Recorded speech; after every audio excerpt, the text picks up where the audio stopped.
اتنی چھوٹی نعمتیں. حضرت داؤد علیہ السلام نے اللہ تعالیٰ سے سوال کیا کہ یا اللہ آپ کی جو سب سے چھوٹی نعمت ہے وہ کون سی ہے؟ تو اللہ پاک نے فرمایا کہ اے داؤد میری سب سے جو چھوٹی نعمت انسان پر ہے وہ اس کا سانس لینا ہے، جس کی زندگی کا دار و مدار ہے اس پر، سانس کے اوپر انسان کی زندگی کا دار و مدار ہے. اور کہا کہ سب سے چھوٹی نعمت ہی یہی ہے. تو آپ اندازہ کریں کہ پھر اسلام کتنی بڑی نعمت ہوگی اگر یہی نعمت ہے. اسی لیے رسول اللہ صلی اللہ علیہ وآلہ وسلم نے فرمایا تھا کہ دنیا سے ہر جانے والا انسان جو ہے، ہر جانے والا انسان دنیا سے پشیمان ہو کر جاتا ہے، پچھتاوے کے ساتھ جاتا ہے. ہر جانے والا پچھتاوے کے ساتھ جاتا ہے. اگر نیک ہے تو اس لیے کہ میں نے اور نیک اعمال کیوں نہیں کیے، اور فائدہ کیوں نہیں اٹھایا، اور نیکی میں آگے کیوں نہیں بڑھا. اور اگر برا ہے تو اس لیے کہ میں نے توبہ کیوں نہیں کی. میرے دین بھائیو یہ حدیث یاد رکھیے گا. 5 وقت کی نماز پڑھ لینا یا تراویح پڑھ لینا، روزہ رکھ لینا، حج کر لینا، یہ اتنے بڑے کارنامے نہیں ہیں. ہمارا عمل کیا عمل ہے؟ نبی علیہ السلام فرماتے ہیں، مسند احمد کی یہ حدیث ہے، ایک بندہ جسے اللہ پاک پیدا کرتے ہیں، ایک شخص جو ہے اپنے پیدا ہونے سے لے کر اپنی موت تک، اس کی زندگی 60 سال ہو، 70 سال ہو یا 80 سال ہو، 100 جتنی بھی اس کی زندگی ہے، فرمایا اپنی پیدائش سے لے کر اپنی موت تک اپنے منہ کے بل گھسیٹا جاتا رہے صرف اللہ کی رضا کے لیے، تو اس کی موت کے بعد پھر بھی اس نے رب کا حق نہیں ادا کیا. ساری زندگی اللہ کی خاطر رضا کے لیے اگر اپنے چہرے کے بل انسان کو گھسیٹا جاتا رہے تو پھر بھی اس نے اللہ کا حق ادا نہیں کیا. اللہ رب العالمین نے قرآن مجید میں اسی لیے فرمایا ہے، یا ایھا الانسان انک قادر الی ربک قدحا فملاقیہ. یہ اللہ پاک کے اصول ہے. کہا کہ اے انسان تو ایک انتھک مشقت کے بعد اپنے رب تک پہنچنے والا ہے اور پھر اسے ملاقات کرنے والا ہے. قدحن ایسی مشقت کو کہتے ہیں جو انسان کو تھکا دیتی ہے. کہا کہ انسان تو انتھک محنت کے بعد اپنے رب تک پہنچے گا، اس سے ملاقات کرے گا. میرے دین بھائیو سوچے کہ رسول اللہ صلی اللہ علیہ وآلہ وسلم پر یہ جو قرآن نازل ہوا ہے، یہ جو وحی نازل ہوئی ہے، آپ کا کیا خیال ہے؟ یہ ایسی نازل ہو رہی ہے؟ صرف جو وحی کا نازل ہونا ہے، اگر آپ احادیث سن لیں کہ نبی علیہ السلام پر کتنی تکلیف آئی ہے. ایک صحابی بیٹھے ہوئے مجلس کے اندر کہتے ہیں، یا رسول اللہ حل تحس بالوحی، حل تحس بالوحی، اللہ کے نبی جب آپ پر وحی آتی ہے آپ کچھ محسوس کرتے ہیں؟ صرف اتنا سوال کیا تھا، نبی علیہ السلام سے بات ہی نہیں ہوئی، آپ کے آنسو گر رہے. آپ نے کہا کہ میرے صحابی کون سا سوال تو نے کر لیا ہے؟ یہ سوال کہ جب وحی آتی ہے تو آپ کو کچھ محسوس ہوتا ہے یا نہیں ہوتا؟ تو نبی علیہ السلام نے فرمایا کہ میرے صحابی میرے اوپر جب وحی آتی ہے بعض دفعہ مجھے ایسے یقین ہو جاتا ہے کہ آج میں اس دنیا میں نہیں رہوں، اتنی تکلیف ہوتی ہے. عمر رضی اللہ عنہ کہتے ہیں کہ نبی علیہ السلام پر جب وحی نازل ہوتی تھی ہم سے آپ کا چہرہ مبارک دیکھا ہی نہیں جاتا. عائشہ رضی اللہ عنہ فرماتی ہیں پسینہ بہہ رہا ہوتا تھا. اور صحابی کہتے ہیں کہ اتفاق ایسے ہوا کہ میں نبی صلی اللہ علیہ وسلم کے ساتھ بیٹھا ہوا ہوں، آپ کی جو ران مبارک ہے وہ میری ران پر ہے. تو اتنے میں جبریل علیہ السلام وحی لے کر آ گیا. اب صحابی کہتے ہیں کہ مجھے ایسے محسوس ہوا کہ آج میری جو ران ہے یہ ٹوٹ جائے گا. کہتے ہیں اتنا بوجھ میری ٹانگ پر زندگی میں کبھی پڑا ہی نہیں تھا. مجھے ایسے لگا کہ آج جو میری ٹانگ ہے، جو میری ران ہے، یہ ٹوٹ جائے گی. تو میرے عزیز بھائیو، یا ایھا الانسان انک قادر الی ربک قدحا فملاقیہ. دیکھیں اللہ رب العالمین نے ہمیں عظیم اسلام کی نعمت دی، اتنی بڑی نعمت دی ہے، اللہ کی قسم آج قدر ہی نہیں، سوچتا ہی نہیں انسان کہ مجھے اللہ پاک نے کون سی نعمت دی ہے. اور کلمہ پڑھا ہوا ہے انسان اپنی مرضی کرتا ہے، لا الہ الا اللہ پڑھا ہوا ہے، محمد رسول اللہ صلی اللہ علیہ وسلم کا اقرار کیا ہوا ہے، مرضی اپنی انسان کرتا ہے، 20 30 40 50 60 سال اپنی مرضی سے گزار دیتا ہے. یہ کیسا اسلام ہے؟ نبی علیہ السلام کے پاس ایک حکیم آیا، آ کر اس نے اسلام کی بیعت کی، اور پھر بیعت کرنے کے بعد کیا کہتا ہے؟ کہتا ہے اللہ کے نبی میں ایک دوائی تیار کرتا ہوں، اس کے اندر مینڈک کا خون اور گوشت استعمال کرتا ہوں، اللہ کے رسول مجھے اجازت ہے ایسی دوائی بنانے کی؟ نبی علیہ السلام نے فرمایا لا، تم ایسے نہیں کر سکتے، ایسے تم نہیں کر سکتے. کہ اگر اسلام ہے تو پھر اپنی مرضی نہیں ہے. اگر کلمہ پڑھ لی ہے تو ساری زندگی اپنی مرضی سے گزارتی. نبی علیہ السلام کے صحابہ کہتے ہیں کہ اللہ کے رسول، رات کو ہم جب سونے لگتے ہیں یا سوئے ہوتے ہیں تو مینڈک جو ہے یہ آوازیں نکالتے ہیں. اللہ کے نبی یہ آوازیں نکالتے ہیں تو جن کی وجہ سے ہمیں کھن آتی ہے، ہمیں الجھن ہوتی ہے، آواز آ رہی ہوتی ہے. اگر آپ ہمیں اجازت دیں تو ہم ان کو قتل کر دیتے ہیں، ہم ان کو مار دیتے ہیں. نبی علیہ السلام نے فرمایا کہ لا تقتلوا الذئب، لا تقتلوا الذئب، کہ مینڈک کو قتل نہیں کرنا. فرمایا کیوں نہیں قتل کرنا؟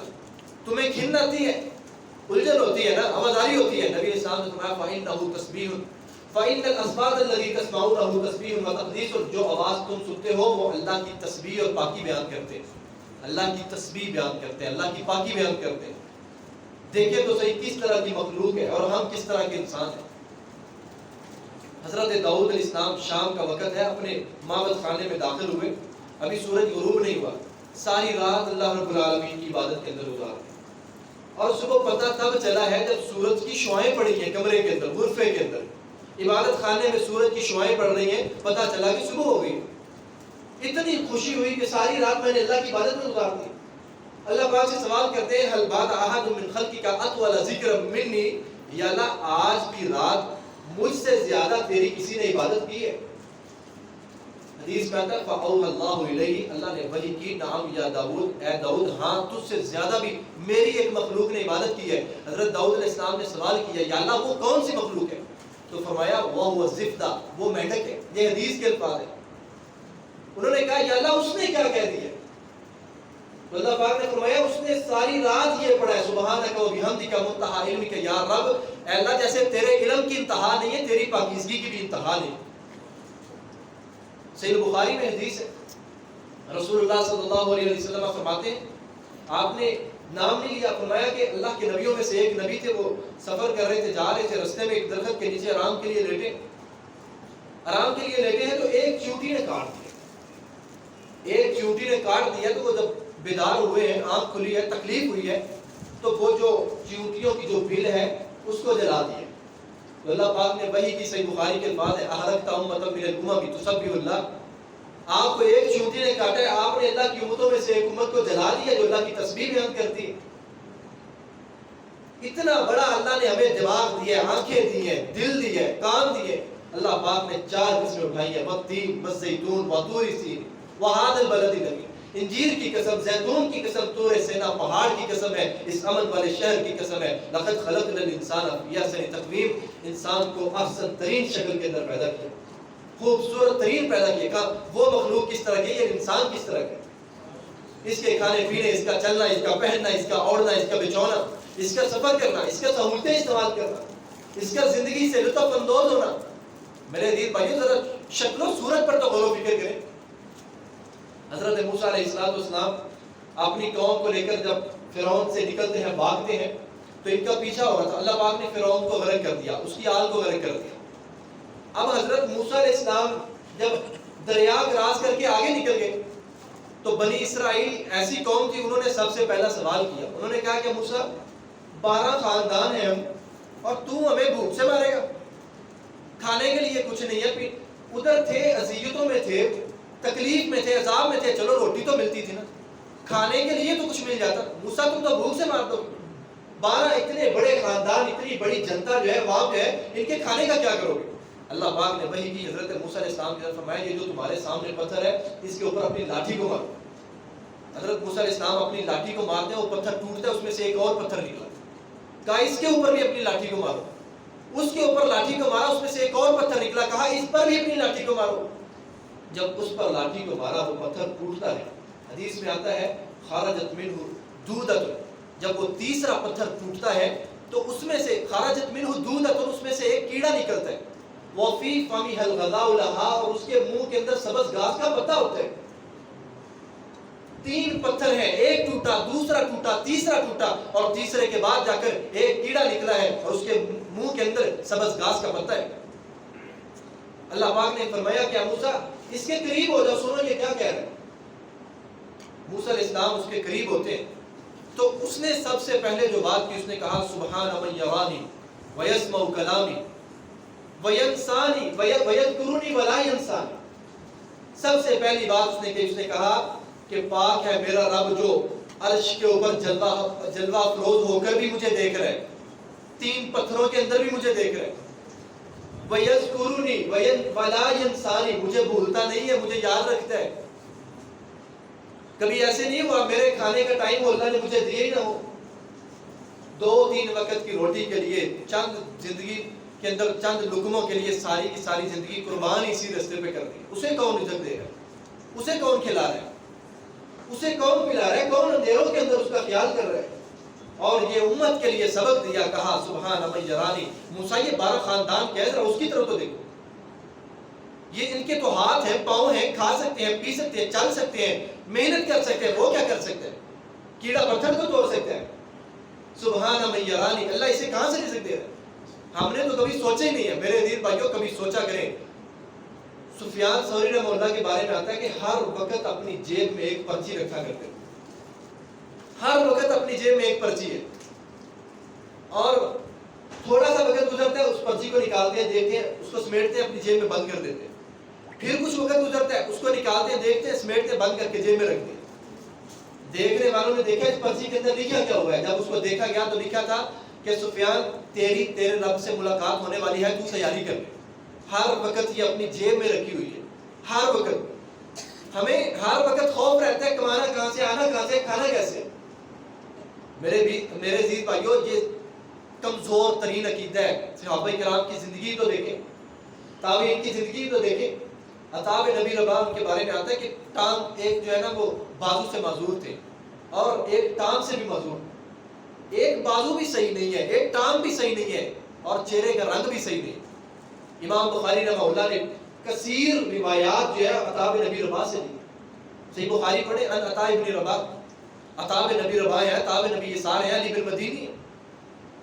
ایک ٹانگ بھی صحیح نہیں ہے، ایک بازو بھی صحیح نہیں ہے. اور روایت میں آتا ہے کہ سر کے اوپر تھوڑے سے بال تھے، یعنی اس طرح کا گنجا تھا کہ بال بھی تھوڑے سے تھے، دیکھنے میں عجیب سے انسان لگتے تھے. انہوں نے کہا ما اذن مؤذن منذ 40 سنہ الا وقد كنت في المسجد، 40 سال کا عرصہ ہو گیا مؤذن کی اذان دینے سے پہلے میں مسجد کے اندر موجود ہوتا ہوں. ہاتھ بھی نہیں ہے، ٹانگ بھی نہیں ہے، دیکھنے میں شکل بھی اتنی نہیں ہے، سر بھی نہیں ہے. کیا ایسے ہماری نظر میں ایسے انسان کے پلے گیا؟ کہا کہ 40 سال کا عرصہ ہو گیا ہے مؤذن کے اذان دینے سے پہلے میں مسجد کے اندر موجود ہوتا ہوں. میرے عزیز بھائیوں ہم نے اپنی زندگی سے کیا کمایا ہے؟ رمضان المبارک کا مہینہ گزر جانے لگا ہے. قرآن مجید دیکھیں، ابو جہل اس امت کا فرعون تھا. نبی اسلام نے فرمایا اس امت کا فرعون تھا ابو جہل. اور جب اکرمہ نے اسلام قبول کیا تو حالت کیا تھی؟ قرآن مجید کو پکڑ کر اور زور زور سے رویا کرتے تھے اور کہا کرتے تھے ہذا کلام ربی، ہذا کلام ربی، یہ اللہ کا کلام، یہ اللہ کی بات ہے، یہ اللہ کا کلام. قرآن کو پکڑ کر صرف اس بات پہ رونا، یہ اللہ کا کلام ہے. وہ جو کائنات کا رب ہے اس نے مجھے توفیق دی ہے پڑھنے کے لیے، اور ہمیں اللہ پاک نے توفیق دی ہے. نعمتان مقبول فیہما کثیر من الناس، ہم دھوکے کے اندر ہیں. کبھی ہم نے سوچا ہی نہیں ہے. اللہ رب العالمین نے اتنی نعمتیں دی ہیں، اتنی نعمتیں دی ہیں. افسوس ہوتا ہے اللہ کی قسم کبھی ہم نے اسلام کے بارے میں سوچا ہی نہیں. اسلام کو اپنی ترجیحات بنایا ہی نہیں ہے، بچوں کو اسلام کی طرف لے کر ہی نہیں آئے. نبی الاسلام فرماتے ہیں ما من عبد یسترعیہ اللہ رعیۃ وہو غاش لرعیتہ، کہا جو بھی بندہ ہے اللہ اسے جس رعایا کا نگران بناتے ہیں، حاکم بناتے ہیں. ایک ہے ملک کا حکمران، ایک ہے گھر کا حکمران. کہا جسے بھی اللہ رعایا کا حاکم بناتے ہیں، نگران بناتے ہیں، وہو غاش لرعیتہ، وہ اپنی رعایا سے دھوکہ کرتا ہے، اپنی رعایا سے فراڈ کرتا ہے، دھوکہ کرتا ہے. اس کی وضاحت نبی اسلام نے حدیث میں، دوسری حدیث میں فرما دی، صحیح بخاری میں ہے کہ وہ اللہ کی کتاب کے مطابق فیصلے نہیں کرتا، بچوں کو اللہ کی کتاب کی طرف آنے نہیں دیتا. وہ غاش لرعیتہ، اپنی رعایا سے دھوکہ کرتا ہے. نبی اسلام فرماتے ہیں کل قیامت کے دن اٹھے گا لکل غاجر علی حسطہ یوم القیامہ، اس کی پشت کے اوپر اللہ پاک ایک جھنڈا جو ہے نا وہ گاڑ دے. اس کی پشت کے اوپر ایک جھنڈا، لکل غادر لواء، جھنڈا ہوگا علی حسطہ، اس کی پشت کے اوپر یوم القیامہ، قیامت کے دن. جدھر جدھر جا رہا ہوگا لوگوں کو پتا ہوگا یہ بندہ غدار جا رہا ہے. اس نے اپنے گھر میں غداری کی، اس نے اللہ کا حق ہی نہیں ادا کیا۔ ہماری سوچ کیا ہے؟ ہمارا بچہ اگر 7 8 9 سال کا ہے، صبح 6 بجے کا ٹائم ہے، اس کو اٹھا لیں گے، اس نے اسکول کے لیے جانا ہے۔ 15 سال کا نوجوان سو رہا ہے، اسے 5 بجے نہیں اٹھائیں گے، کیا کہیں گے؟ یہ بچہ اسے سونے دو۔ اس کو اٹھا لیا، یہ 8 سال کے، یہ 10 سال کے اٹھا لیا اسکول کے لیے، اور یہ 15 16 17 سال کے جب نماز کا وقت آیا اس کے بارے میں کہتے ہیں یہ بچہ ہے، اسے سونے دو۔ صحابہ کرام تو تربیت کیا کرتے تھے۔ ابو سعید خدری رضی اللہ عنہ اپنے بیٹے کو